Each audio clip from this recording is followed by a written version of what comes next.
Ladies and gentlemen, in this RedGamingTech.com video we have, you guessed it, yet more news on the Xbox One. This time regarding the game demos that were running at E3.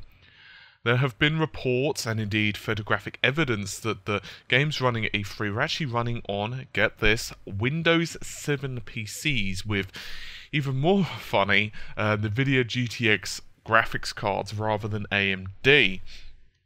Now, the really funny thing about all of this, of course, is, well, there are two things.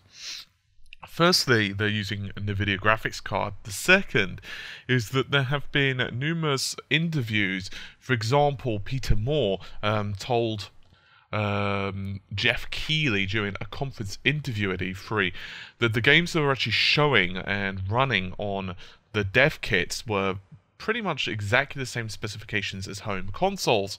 This is actually turning out to not be true. Because, as you guys are probably aware by now, probably painstakingly so if you're regular viewers, that's AMD hardware exclusively in the Xbox, and by which I mean the graphics card and CPU. But in this case, shall I say, they're actually using the GTX 780. So, the GTX 780 has got a lot more computing power in it than the mid-range kind of card that the Xbox One has. The Xbox One roughly has the computational power of something like the AMD Radeon 7790, so that's 7790. And it's not like that's a bad card, but it's by no means something like the GTX 780. So how much of a discrepancy is there between the GTX 780 and the AMD card that's of course inside the Xbox One? Well, quite a bit. You're looking at just under 4 G-flops, 3.977 G-flops base, assuming you're not overclocking the card, compared to about, of course, 1.2 for the card inside the Xbox One. Indeed, there was actually someone by the name of Julian Rignall, hopefully I pronounced that correctly, and this is a Twitter post, and I quote, "I just played an Xbox One game using an Xbox One controller that crashed to a Windows 7 Hewlett-Packard branded desktop. Magic." So, this is kind of amusing because there's something even funnier. They're actually using Windows 7 rather than Windows 8. Now, that could just be convenience sake or whatever, but it also shows that there's nothing really platform specific here for Windows 8. It also bodes really well, of course, for those who are interested in emulation. Now, obviously, it's going to be a long time before emulation, as in something that, say, homebrew developers are able to put out, is going to be able to match something along the lines of the Xbox One, because obviously the Xbox One is going to have a hell of a lot of copy protection. But it does show the actual compatibility here. So is it surprising in particular they're not actually using proper Xbox One consoles?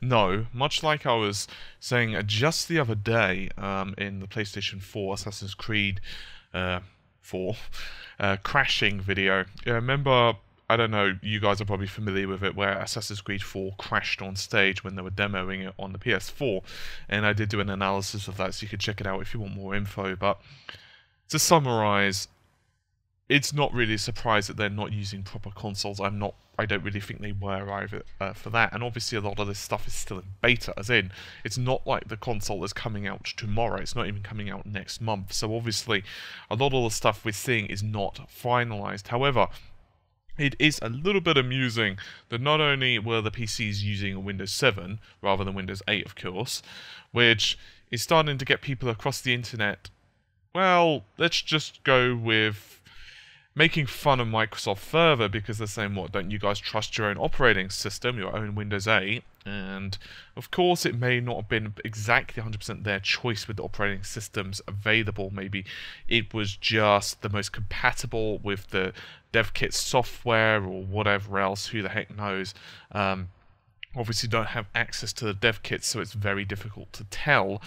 But in addition to that, they're of course using a GTX card, which of course is from AMD's rivals, and in addition to all of that, you're using a very high-end card when, of course in interviews, numerous developers have said, no, no, no, no, no, we're actually using specifications pretty much identical to that of the Xbox One. And no, you're not. You're using a card that's several times more powerful. So all of this stuff is just somewhat entertaining.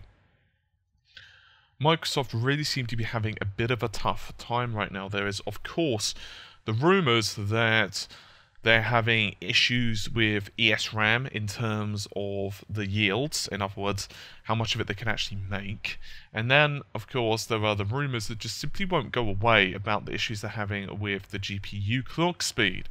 So Microsoft are having a really tough time of it right now on the hardware side. Now, once again, and none of these rumors confirmed, it is not like Microsoft commented and said, actually guys, we're actually having problems with X, Y, and Z. No. But just how much of this is true and just how much of it is, well, made up or blown out of proportion or what have you, it's, well, very difficult to know. What isn't difficult to know is this type of publicity is not good, as people are already a little bit dubious about the system. And now you're not even running it on Xbox One proper hardware, using much more powerful hardware to demo the games. Now, obviously, there are always smoke and mirrors in terms of E3. Very rarely, it's actually using the consoles because, well, most of the time they want to demo it on a much more powerful hardware to make the game look as good as possible. However, there are kind of limits. Regardless, I think that's just about it for this particular video. Hopefully you've enjoyed it and at least had a bit of a chuckle. As I've said previously, it is not like the fact that they're not using Xbox One hardware is a huge shock. I would not be surprised at all if a similar story was actually being told for the PlayStation 4. It's just more amusing from Microsoft since they're even using a Windows 7 operating system. Regardless, hopefully you've enjoyed the video, and I will see you soon. Take care, and bye for now.